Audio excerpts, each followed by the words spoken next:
Olá a todos, somos o grupo responsável pelo tema de estresse hídrico em beterraba e hoje apresentaremos o seminário intitulado A putrescina exógena atenua o impacto negativo do estresse por seca, modulando características fisiobioquímicas e a expressão gênica em beterraba sacarina. Esse trabalho ele foi desenvolvido para a disciplina de Fisiologia Vegetal, sob orientação da professora Daniela Vieira Chaves. A nossa equipe ela é composta por Denise Mesquita, Gabriel de Souza, Isaías da Costa, Ricardo Alessi e eu, Thiago Mendes. O artigo base escolhido para esse seminário foi publicado numa revista internacional em janeiro de 2022.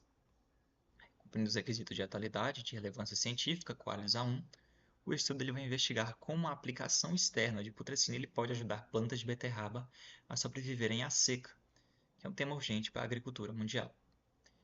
Aqui introduzindo e contextualizando o tema para vocês, né? A gente vai falar aqui qual foi o problema que motivou o estudo. Sabendo que a beterraba açucareira ela é responsável por cerca de 40% da produção mundial de açúcar, e a seca ela pode causar percas de produtividade de até 30%, então eles iniciaram esse estudo para descobrir um mecanismo que alivie esses sintomas. E o que é que vai acontecer dentro da planta? Quando falta água, a planta fecha os estômatos para não desidratar. Isso impede a entrada de água para a fotossíntese. A energia luminosa ela vai continuar chegando, mas não tem para onde ir, e o que gera um desequilíbrio energético. Baseado na nossa revisão complementar, vimos que o excesso de energia ele leva à formação de espécies reativas de oxigênio, como o peróxido de hidrogênio. Como mostra o esquema da figura aqui que a gente recortou do artigo, essas espécies reativas de oxigênio atacam as membranas celulares, causando peroxidação lipídica e degradam a clorofila. O resultado final é uma planta que não cresce e células que entram em colapso. Mas o que é esse mecanismo que eles usaram para aliviar? O que é a putrescina?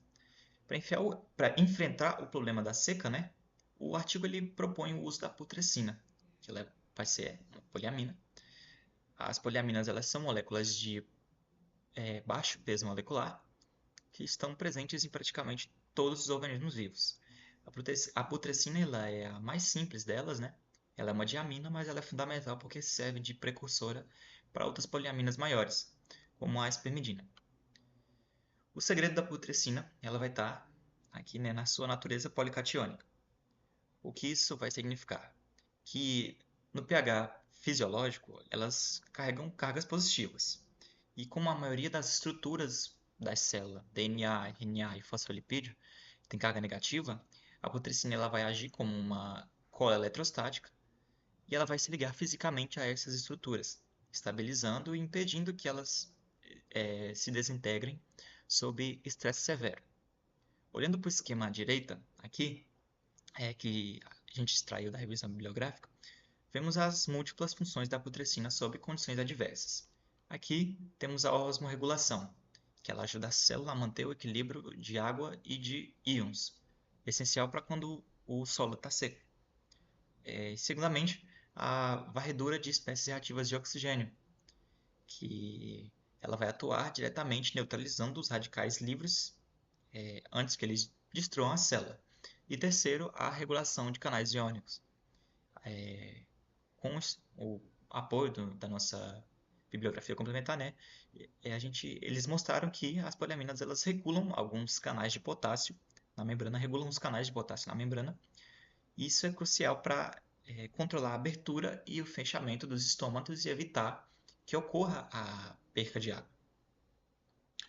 E, portanto, né, a hipótese do trabalho é de que, ao aplicar a putrescina exógena, nós não estamos apenas alimentando a planta, mas sim ativando um complexo sistema de defesa antioxidante e osmótico que vamos demonstrar nos resultados a seguir.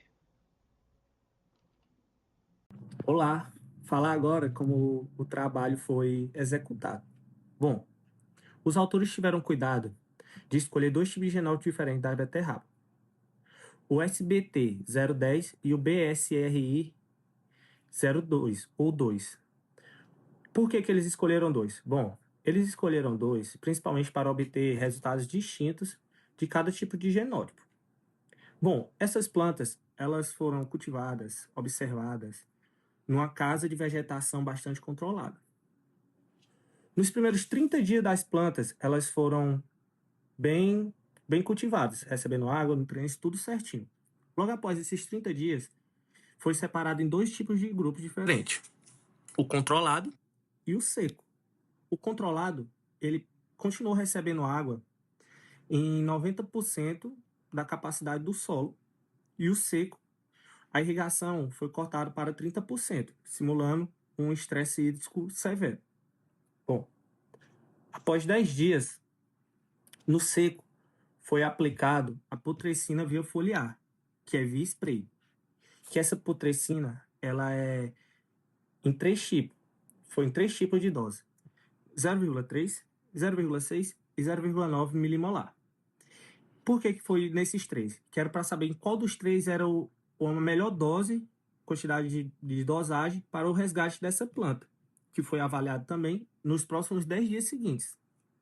E por que vocês me perguntam por que isso é importante? Bom, é importante porque tanto como facilita, quanto é mais barato para o agricultor ter um manejo no campo. Porque quando for para mexer em solo ou para mexer na genética da planta, sai muito mais caro. Bom, para estudar o efeito desse tratamento, utilizamos dois tipos de análise diferentes. Primeiro, a análise de parâmetros macro. Bom, o que seria isso? Vocês poderiam me perguntar. Bom, análise de parâmetro macro é quando medimos a massa seca e a área foliar da planta para ver se mesmo após esse tratamento que a planta foi exposta a ter, ela continua a crescer. E fisiologicamente falando, a gente utiliza equipamentos para saber se essa planta consegue manter os estomas funcionando, realizar uma das principais funções da planta, que é a fotossíntese, mesmo com estresses hídricos severos. E também a gente estuda a saúde da clorofila. E como a gente utiliza para fazer esse estudo da clorofila? É por meio da fluorescência. Bom, por último, e não menos importante, agora vamos para a análise de parâmetros micro. Bom, bioquimicamente falando, analisamos os compostos de proteção, ou chamados de osmólitos, que ajudam a planta a evitar a desidratação. Bom, também tem os marcadores de estresse, que são o peróxido de oxigênio e os danos celulares oxidativos. Isso bioquimicamente falando. Agora, voltando molecularmente falando, analisamos tanto como enzimas oxidativas e expressões dos genes, que ajudam a planta na luta contra o estresse.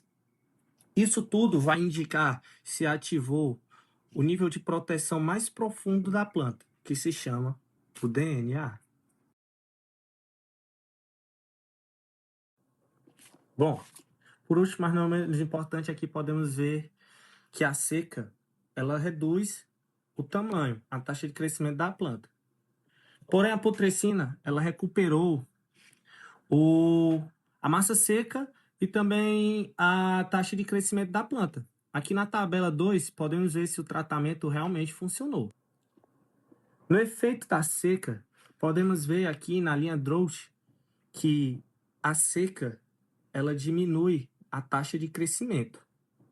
E também podemos ver que a biomassa dos dois tipos de gene, a biomassa aérea, também é diminuída. Assim, comprovando que o estresse hídrico ele é efetivo e também ele é prejudicial. Bom, quanto à putrescina, os efeitos dela que compensa o estresse da seca, fazendo a planta ganhar massa e também no tamanho, assim como nas plantas irrigadas. A putrescina também, ela retém a água e também mantém a pressão de tulgar. E com essa pressão de tulgar mantida, a planta, as células da planta se expandem E também a planta, ela continua a crescer. Olá, falando um pouco sobre pigmentos fotossintéticos, eu trouxe aqui um gráfico que é do nosso artigo e ele analisou o efeito da aplicação foliar de putrescina no conteúdo de pigmentos fotossintéticos, a clorofila A B, a clorofila total e os carotenoides, em folhas de dois genótipos de beterraba sacarina, sob condições de estresse hídrico. Ao analisarmos a concentração de pigmentos, a figura 1, que é esse gráfico aqui que eu trouxe para vocês, ela nos mostra um cenário claro de degradação pelo estresse, o estresse hídrico. No genótipo BSRL Sugar, o estresse hídrico ele reduziu drasticamente a produção desses pigmentos. Por quê? A clorofila A ela caiu cerca de 10,8%, a clorofila B 12,9% e os carotenoides em cerca de 12,1%. Isso ocorre porque a seca ela acelera a produção de espécies reativas ao oxigênio e essas moléculas elas causam a peroxidação lipídica que desestabiliza as membranas e leva à degradação direta da clorofila.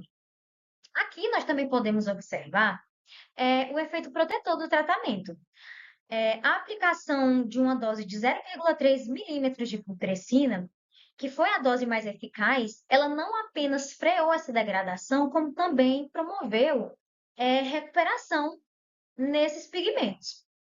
No genótipo SBT010, por exemplo, a recuperação da clorofila B ela chegou a quase 60%, sendo mais precisa, 58,4%.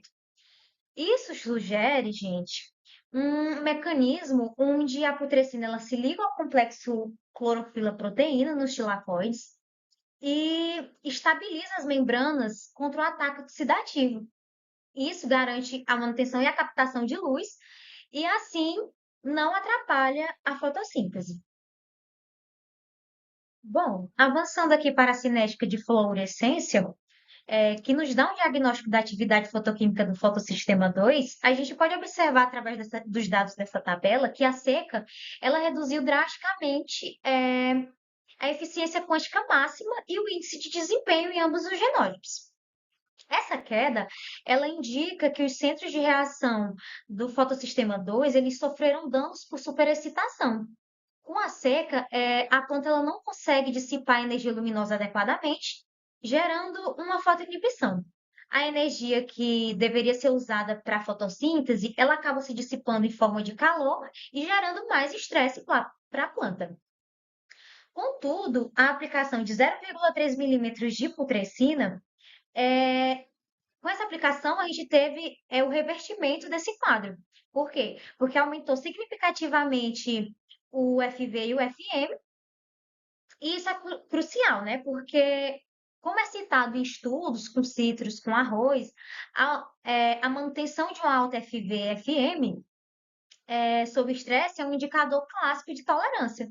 Basicamente, a putrescina ela ajuda a manter a integridade do transporte de elétrons e permite que a planta continue convertendo luz em energia química de forma eficiente, mesmo sob o déficit hídrico. Por fim, nós temos aqui os dados das trocas gasosas, né? Na figura 2 do nosso artigo. Esses dados eles ilustram o impacto final no metabolismo da planta. No genótipo BSRL, Suga, ele foi severamente afetado pela seca, porque ele apresentou as reduções drásticas na taxa fotossintética, que caiu 66%, a transpiração, que caiu 78%, e a contundância estomática, que caiu 89%. Então, foi muito drástico. A gente tem esse mecanismo militante porque essa redução ela ocorre primeiramente pelo fechamento estomático, uma barreira física que vai impedir que o CO2 entre, né? E além disso, nós identificamos uma correlação negativa importante com a figura 6, porque quanto maior o acúmulo de espécies reativas ao oxigênio, a gente vai ter uma menor taxa fotossintética, ou seja, o estresse oxidativo ele vai estar inibindo a fixação de carbono. O tratamento com 0,3 milímetros de putrescina foi determinante aqui. Por quê? Porque ele promoveu um aumento da capacidade fotossintética de 61% no tratamento BSRL e de 191% no SBT-010. Esses dados, eles confirmam que a putrescina ela atua em duas frentes, porque ela melhora a eficiência do uso da água, permitindo uma melhor abertura estomática, e simultaneamente ela reduz a carga de estresse oxidativo, limpando o ambiente celular para que a fotossíntese ela ocorra. E vou estar dando continuidade aqui na apresentação. Entrando no tópico aqui de estresse oxidativo, eu trouxe duas imagens que vão nos ajudar a entender melhor o que isso vai causar na planta. Primeiramente, nesse gráfico, a gente pode ver, né, que isso aqui são os níveis de peróxido de hidrogênio na planta. Aqui a gente pode perceber o quê? Que nas que passaram apenas pelo estresse hídrico, a concentração de peróxido de hidrogênio vai ser bem maior do que nas controles, que é aquelas que estão nas condições normais de sobrevivência, e das que passaram pelo estresse hídrico, mas que foram também aplicadas à putrescina.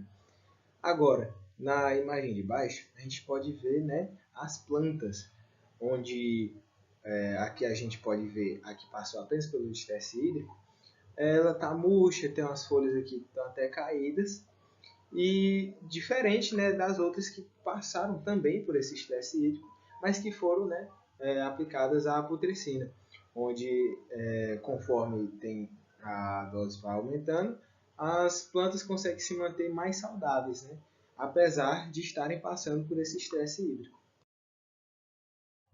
Agora a gente vai estar entendendo um pouco de como que a planta vai estar reagindo durante esse estresse hídrico e como que a putrescina vai agir. Qual que é a estratégia da planta durante o estresse hídrico? Ela vai acumular o que? A prolina, que é um soluto que vai criar uma pressão osmótica dentro da célula, impedindo assim que ela perca água para o ambiente, né?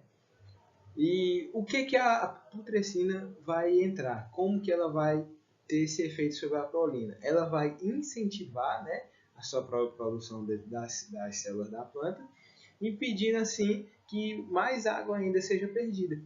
A gente pode ver aqui nos tratamentos onde o que? Conforme foi tendo, né, tanto o estresse hídrico quanto as doses, foi aumentando no estresse hídrico. Ela já aumentou bastante, né? Foi de 13 para 21. E conforme foi aumentando a dose, a gente vê que aumenta, né, esse acúmulo de prolina dentro da célula da planta. Agora a gente vai entender como é que esse hormônio vai ajudar também na defesa enzimática. Primeiramente, a gente tem que entender o que a planta tem de mecanismo contra aquele estresse oxidativo que eu já mencionei. A gente vai ter a atividade aumentada das enzimas antioxidantes, que é a SOD, a CAT, a APX e a GPX. O que elas vão fazer? Elas vão metabolizar esses solutos que são tóxicos para a planta. E só que, conforme vai ocorrendo esse estresse hídrico, a produção dessas enzimas vai acabar diminuindo, ou seja, vai aumentar o nível desses solutos que são tóxicos para a planta, só que vai diminuir o nível de enzimas que vão metabolizar esses solutos. E é aí que a putrescina entra, onde ela vai incentivar, de uma forma que a gente já vai ver, ela vai incentivar a produção dessas enzimas para o melhor metabolismo desses solutos que são prejudiciais para a planta. Agora falando aqui sobre a expressão gênica, a gente vai entender o quê? Que conforme aumenta a seca, vai diminuindo essa expressão gênica, né? O que vai ocorrer? Né? Vai ocorrer aquilo que eu falei anteriormente. Menos expressão gênica, menos produção das enzimas antioxidantes, causando assim o murchamento das plantas, né, e o acúmulo de peróxido de hidrogênio. Agora, com o acrescento da putrescina, ela vai aumentar essa expressão gênica. Ou seja, aqui ó, a gente pode ver que durante aqui a seca, ela sempre vai estar aqui ó, menor do que as outras expressões aqui que a gente pode ver. Agora, quando ocorre o acréscimo da putrescina das doses, a gente vai ver, né, que está sempre, né, aumentando aqui essas expressões gênicas, produzindo assim mais enzimas e metabolizando aqueles solutos que são prejudiciais para a planta. E com isso a gente pode entender o quê? Que essa poliamina, ela não só vai atuar no citoplasma, como ela também vai atuar no interior da célula. Ou seja, ela vai entrar no núcleo e vai reprogramar essa célula, atuando também no DNA da célula. Bom, pessoal, para resumir todos esses dados, os autores eles utilizaram uma análise estatística integrada, que foi chamada de PCA. Pode parecer complexo, né? Mas a leitura é simples. Olha como o grupo seca está isolado em um canto cercado pelos vetores de dano celular. De outro lado, temos o grupo control, cercado pelos vetores de crescimento e fotossíntese. O mais importante aqui é observar as bolinhas coloridas, os tratamentos que seriam feitos com a putrescina. Elas saíram da zona de perigo da seca e é, se moveram para perto do grupo de controle. Bom, como conclusão estatística, isso prova matematicamente que a putrescina não apenas melhorou um ou outro parâmetro, né? Mas ele reverteu o estado metabólico global da planta, trazendo de volta para a condição de normalidade. É. Bom, agora nesse slide extra, a gente detalhamos o raio-x metabólico das plantas através do HET-map. E a leitura desse gráfico seria feita da seguinte forma: as cores quentes em vermelho eles indicam o aumento e as frias em verde elas indicam a redução. Olhando aqui para a linha seca, drought, ela está em vermelha, justamente nos marcadores de dano celular, e as verdes nos parâmetros de crescimento.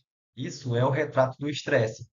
Agora, comparamos com a linha de Protecina. Veja como as cores mudam drasticamente, ficando muito parecidas com a linha de controle lá no topo. Assim, isso confirma o parâmetro por parâmetro, que a Protecina ela conseguiu reprogramar o metabolismo da planta, desligando os sinais de estresse e religando nos processos de crescimento. Bom, para concluirmos a discussão, nós montamos esse painel.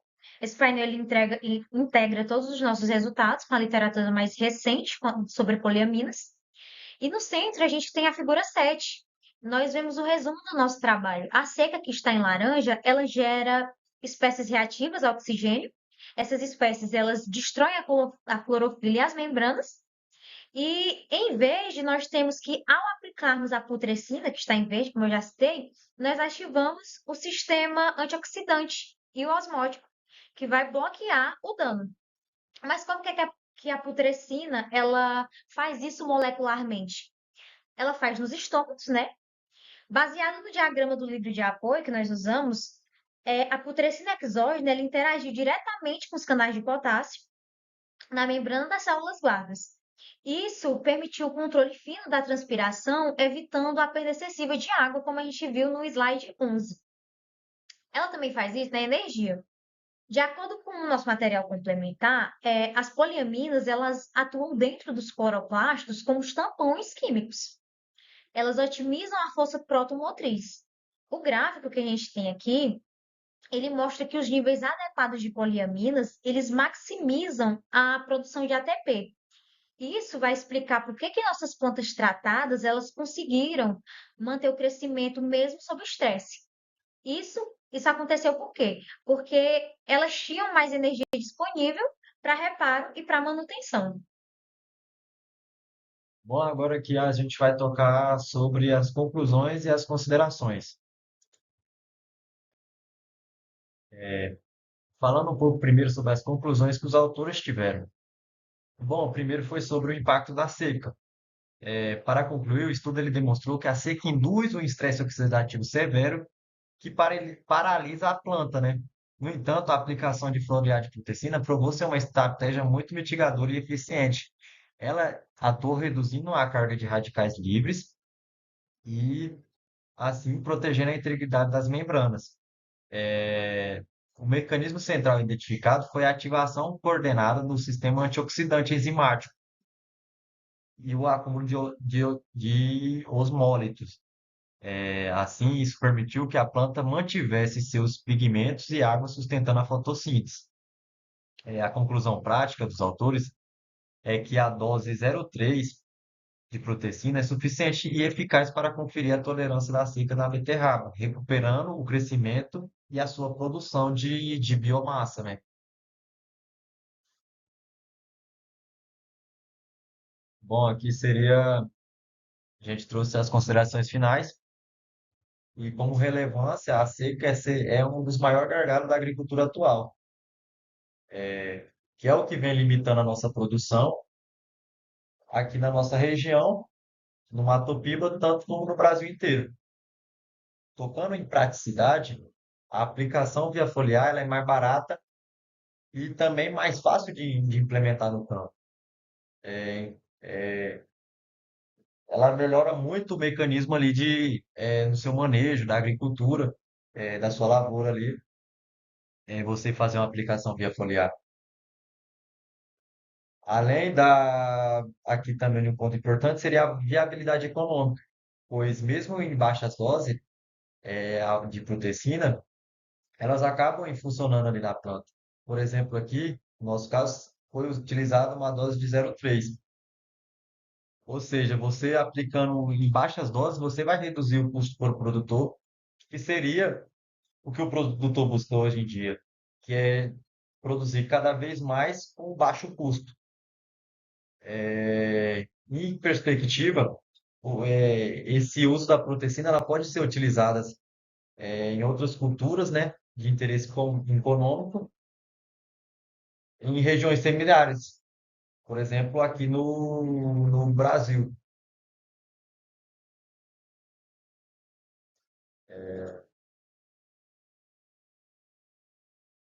Bom,